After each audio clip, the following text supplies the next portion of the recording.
Good evening deer aspirants. আমি শিবু সরকার, আইলিফের একজন faculty সংবিধানের। তোমরা জানো যে সামনে অনেক এক্সাম হতে চলেছে এবং সিজিএলওর এক্সাম আমাদের 9 সেপ্টেম্বর থেকে শুরু হতে চলেছে। তো সেটাকে মাথায় রেখে আমরা টপিক ওয়াইজ ক্লাস করব। সিজিএল এর পরেও আরো এমটিএস রয়েছে, ক্লার্কশিপ রয়েছে, আমাদের পিএসসি পক্ষ থেকে আইডিওর একটা নোটিফিকেশন বেরোনোর কথা রয়েছে। তো মিসলেনিয়াস পিলি রয়েছে 15 সেপ্টেম্বর, তোমরা জানো। তো পিলির জন্য আমাদের কিন্তু প্রত্যেকটা টপিক ধরে ধরে আমাদের কভার করতে হবে এবং তারপর যত সম্ভব আমাদের এমসিকিউ কিন্তু সলভ করতে হবে। তো সেটা মাথায় রেখে আমি তোমাদেরকে এখন যে টপিকটা করাতে চলেছি সেটা হচ্ছে চিফ ইলেকশন কমিশন এবং তার যে আরো সঙ্গে দুজন কমিশনার থাকে, ইলেকশন কমিশনার, তাদেরকে নিয়ে আলোচনা করব। তো টপিকটা হচ্ছে ইলেকশন কমিশন। ওকে, কিভাবে ইলেকশন কমিশন তার কাজটা কন্ডাক্ট করে, ইলেকশন কমিশনার কজন থাকে, হ্যাঁ, এই এভরিথিং, তার পাওয়ারটা কি, তাদের স্যালারিটা কি, তাদের কোয়ালিফিকেশন কি, এভরিথিং আমি কিন্তু ডিটেলসে ডিসকাস করতে চলেছি। হ্যাঁ, পুরোটা তোমরা ভিডিওটা দেখবে, মাঝখানে স্কিপ করবে না। আমি এইটুকু শিওর, পুরো ভিডিওটা দেখার পর তোমরা যদি এই রিলেটেড এমসিকিউ সলভ করো তাহলে কিন্তু কোনো কোশ্চেন মানে পারবে না এমন হতে পারে না। সো মন দিয়ে ক্লাসটা করবে এবং শুনবে। কোথাও যদি বুঝতে না পারো অবশ্যই বলবে তোমরা, সেটা কমেন্ট সেকশনেও বলতে পারো, যেভাবে বলতে পারো, আমরা ঠিক পরে ভিডিওতে সেটা আমরা ক্লিয়ার করার চেষ্টা করব। হ্যাঁ, তো টপিকটা হচ্ছে ইলেকশন কমিশন। ওকে, তোমরা একটা খাতা পেন রেডি করো, ইনফরমেশনগুলো একটু লেখার চেষ্টা করবে যাতে পরবর্তীকালে তোমাদের রিভিশন করতে সুবিধা হয়। হ্যাঁ, এটা একটা খুব ইম্পর্টেন্ট টপিক আমাদের central as well as state গভর্নমেন্টের যে কোনো পরীক্ষার জন্য। তো যেটা এখান থেকে বলার, তোমরা জানো আমাদের ভারতীয় সংবিধানকে কতগুলো পার্ট ওয়াইজ ডিভাইড করা আছে। হ্যাঁ, যে কোনো টপিক যখন তোমরা পড়বে, সেটা জিওগ্রাফি হতে পারে, সেটা ফিজিক্স কেমিস্ট্রি হতে পারে, প্রত্যেকটা টপিক যখন বই খুলে বাড়িতে পড়বে দেখবে চ্যাপ্টার ওয়াইজ ডিভাইড করা থাকে। একইভাবে ভারতীয় সংবিধান কিন্তু এরকম পার্ট ওয়াইজ ডিভাইড করা আছে। হ্যাঁ, তো সেখানে টোটাল নাম্বার অফ পার্টস আছে হচ্ছে 25টা। হ্যাঁ, 25 নাও। ওটা যেটা মেইন কনস্টিটিউশনে ছিল 22, অ্যাট প্রেজেন্ট ওটা 25 আছে।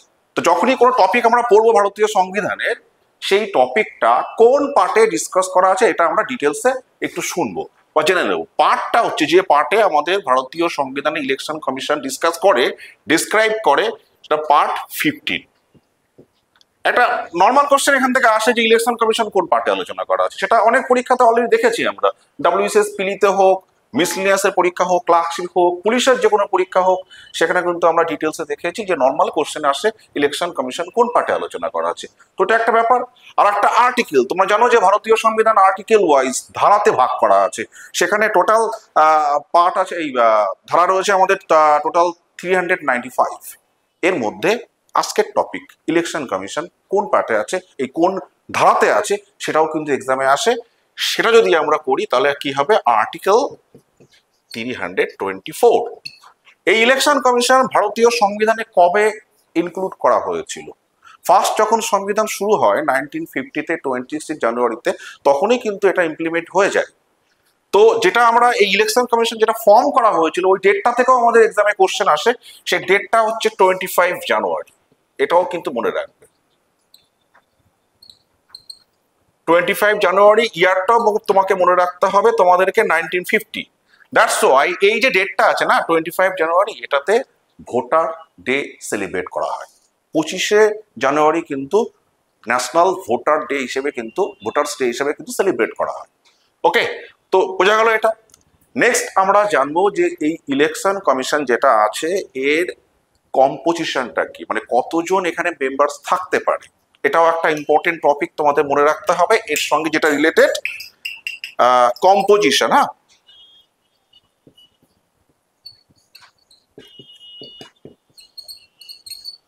কম্পোজিশন দেখো, এইখানে একটা তোমাদের দুটো ডেট কিন্তু এখানে খুব ইম্পর্টেন্ট। সেই ডেটটা কিন্তু তোমাদের একটু মনে রাখতে হবে। সেই ডেটটা হচ্ছে, একটা ডেট মনে রাখবে, সেটা 15 অক্টোবর। কেন এই ডেটটা লিখছি সেটা ভালো করে শোনো, বুঝতেই পারবে কেন এটা লেখা হচ্ছে।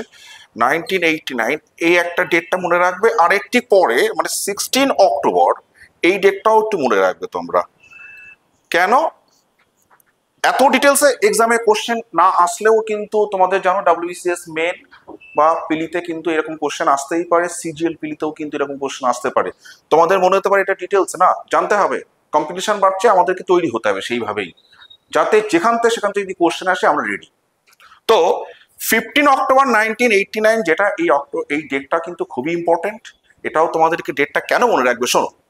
1950-তে 25 জানুয়ারিতে যখন আমাদের ইলেকশন কমিশন সেট আপ করা হয়, ওই সময় কিন্তু ইলেকশন কমিশনের মেম্বার ছিল হচ্ছে একটা সিঙ্গেল মেম্বার বডি ছিল, ওটা একজনই ওখানে মেম্বার ছিল, যাকে আমরা বলবো কি সিইসি, শর্টে আমি লিখছি চিফ ইলেকশন কমিশনার বা সিইসি বলবো আমরা। একজনই কিন্তু তখন কিন্তু ইলেকশন কমিশন একটা সিঙ্গেল মেম্বার বডি ছিল। ডেটটা মনে রাখবে কবে, 15 অক্টোবর 1989। এখানে একটা অ্যামেন্ডমেন্টের কথা তোমাদের বলবো, যেটা which is very important for exam. ওই অ্যামেন্ডমেন্ট থেকে WBCS সহ সিজিএল যে কোনো পরীক্ষাতে ওই অ্যামেন্ডমেন্ট থেকে কোশ্চেন এসছে। সেটা কি, সেটা হচ্ছে ভোটিং এজ। আমাদের যে ভোটিং এজটা আছে, সেই ভোটিং এজটা 21 ছিল আগে, ঠিক আছে, এখন ওটা 18 ইয়ার্স করা হয়েছে। কবে হয়েছে সেটাও তোমাদের মনে রাখতে হবে। তার জন্য একটা অ্যামেন্ডমেন্ট করতে হয়েছে, নিশ্চয়ই তোমরা জানো সংবিধানের কোনো একটা পার্টকে চেঞ্জ করতে গেলে সেই পাওয়ারটা পার্লামেন্টের হাতে আছে। সেই পার্লামেন্ট আইন করে কিন্তু সেটা বিল পাস করিয়ে নিয়ে অ্যাক্টের মাধ্যমে সেটা কিন্তু করতে পারে। তো সেটা কি, শোনো একটু, যে আমাদের যে ভোটিং এজটা 21 ইয়ার্স ছিল, ওটা 18 ইয়ার্স করা হয়েছিল। সেই অ্যামেন্ডমেন্টটা কি, সেই অ্যামেন্ডমেন্টটা 61st অ্যামেন্ডমেন্ট। 61st অ্যামেন্ডমেন্ট 1988 হয়েছিল। এই অ্যামেন্ডমেন্টে ভোটিং এজটা কমিয়ে 21 থেকে 18 করা হয়েছিল। ফলে নর্মালি বুঝতে পারছো, নাম্বার অফ ভোটার্স তখন বেড়ে যাবে। তা নাম্বার অফ ভোটার্স যখন বেড়ে যাচ্ছে, তাহলে সেক্ষেত্রে ইলেকশন কমিশনের কাজটাও বেড়ে যাবে। যার জন্যে যেটা সিঙ্গেল মেম্বার বডি ছিল 1950 থেকে 15 অক্টোবর 1989 পর্যন্ত, তারপর ওটাকে 3 মেম্বার বডি করে দেওয়া হয়। যেটা 1950 থেকে 15 অক্টোবর 1989 পর্যন্ত সিঙ্গেল মেম্বার বডি ছিল, সেটা সেখানে 3 মেম্বার করা হয়। এবার 3 এখানে আমি একটু লিখবো, 3 এখানে 2+1 লিখবো। 2+1 কেন, মানে একজন যেটা আসছে সে কিন্তু চিফ ইলেকশন কমিশনার এখানে, আর বাকি যে দুজন আছে তারা কিন্তু আদার মেম্বার্স অফ ইলেকশন কমিশন। কারণ আমি একটু আগেই বললাম প্রেশারটা অনেকটা বেড়ে গেছিল, যেহেতু ভোটিং এজটা 21 থেকে 18 করা হয়েছিল, দ্যাটস ওয়াই নাম্বার অফ ভোটার্সটা বেড়ে যাবে। তো সেই ক্ষেত্রে এটা প্রেশারটা বাড়ার জন্যই কিন্তু ইলেকশন কমিশনকে 3 মেম্বার বডি করা হয়েছিল।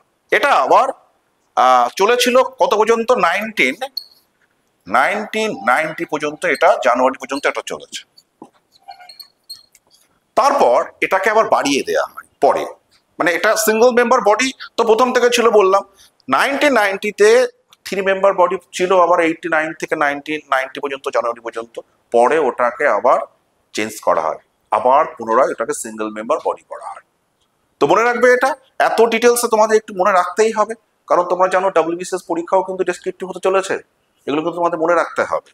তো 1990-তে জানুয়ারিতে ওটা আবার সিঙ্গেল মেম্বার বডি করা হয়, তারপর আবার ওটা 1993-তে আবার চেঞ্জ করা হয়।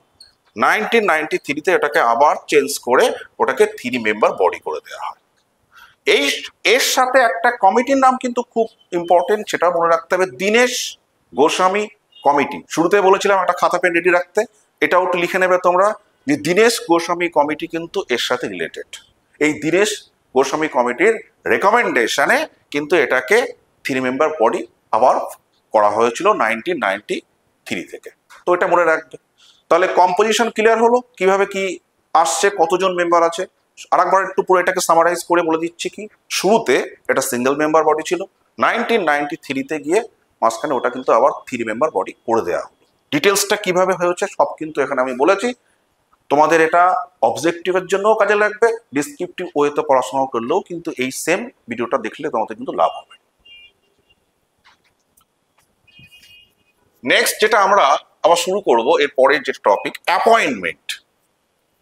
এই জাজদেরকে, এই আমাদের এই চিফ ইলেকশন কমিশনে যারা আছে, এদেরকে অ্যাপয়েন্টমেন্ট কে করে, এটা আমাদেরকে একটু আবার বুঝতে হবে। খুব সিম্পল ওয়েতে বলবো, কঠিন কিছু নয়। শুরুতেই বললাম যে অ্যাপয়েন্টমেন্টটাকে একটু লিখি আমি,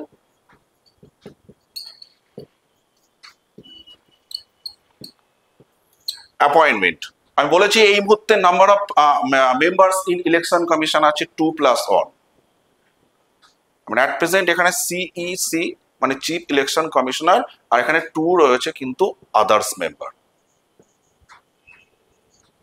ওকে, তাহলে চিফ ইলেকশন কমিশনার যে আছে তাকে অ্যাপয়েন্ট করে কে? আমাদের দেশের রাষ্ট্রপতি। তাহলে বলতে পারি যে CEC chief election commissioner is appointed by the president of India. তাহলে এই যে সিইসি নিচ্ছি, এটা যেটা হবে সেটা হবে বাই প্রেসিডেন্ট, প্রেসিডেন্ট এনাকে অ্যাপয়েন্ট করে। ওকে, আর বাকি যে দুজন রয়েছে তাদেরকে কে অ্যাপয়েন্ট করে? এই চিফ ইলেকশন কমিশনার যে আছে এনার সাথে প্রেসিডেন্ট কনসাল্ট করার পর বাকি যে দুজন আসে সেই দুজনকে কিন্তু অ্যাপয়েন্ট করে। তাহলে অ্যাপয়েন্টমেন্টটা ক্লিয়ার হয়ে গেল। নেক্সট আসছে স্যালারি।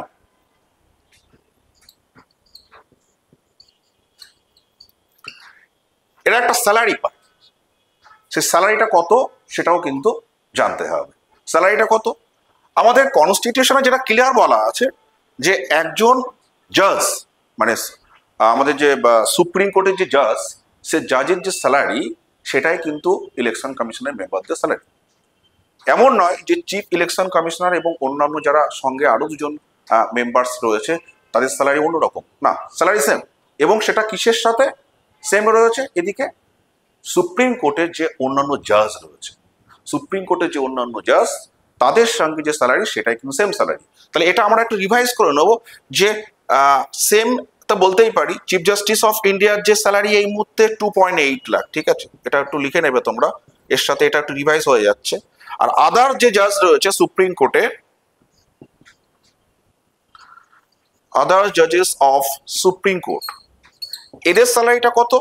2.5 লাখ। এটাই হচ্ছে আমাদের এই ইলেকশন কমিশনের যারা মেম্বার্স যে 3 জন রয়েছে ইনক্লুডিং চিফ ইলেকশন কমিশনার, তাদের স্যালারি কিন্তু 2.5 লাখ অ্যাট প্রেজেন্ট। তাহলে এক্সামে অপশন থাকতে পারে 2.5 লাখ, আবার এইরকমও থাকতে পারে যে সেম অ্যাজ সুপ্রিম কোর্ট জাজেস। তাহলে কিন্তু অ্যান্সার তোমাকে সেইভাবেই টিক করতে হবে যে সেম অ্যাজ সুপ্রিম কোর্ট জাজ থাকে স্যালারি কিন্তু, তাহলে কিন্তু ওইটাই কিন্তু তোমাদের টিক করতে হবে, বা এটা এই প্রেজেন্ট যে স্যালারি স্ট্রাকচারটা আছে সেটাও কিন্তু এক্সামে দিতে পারে।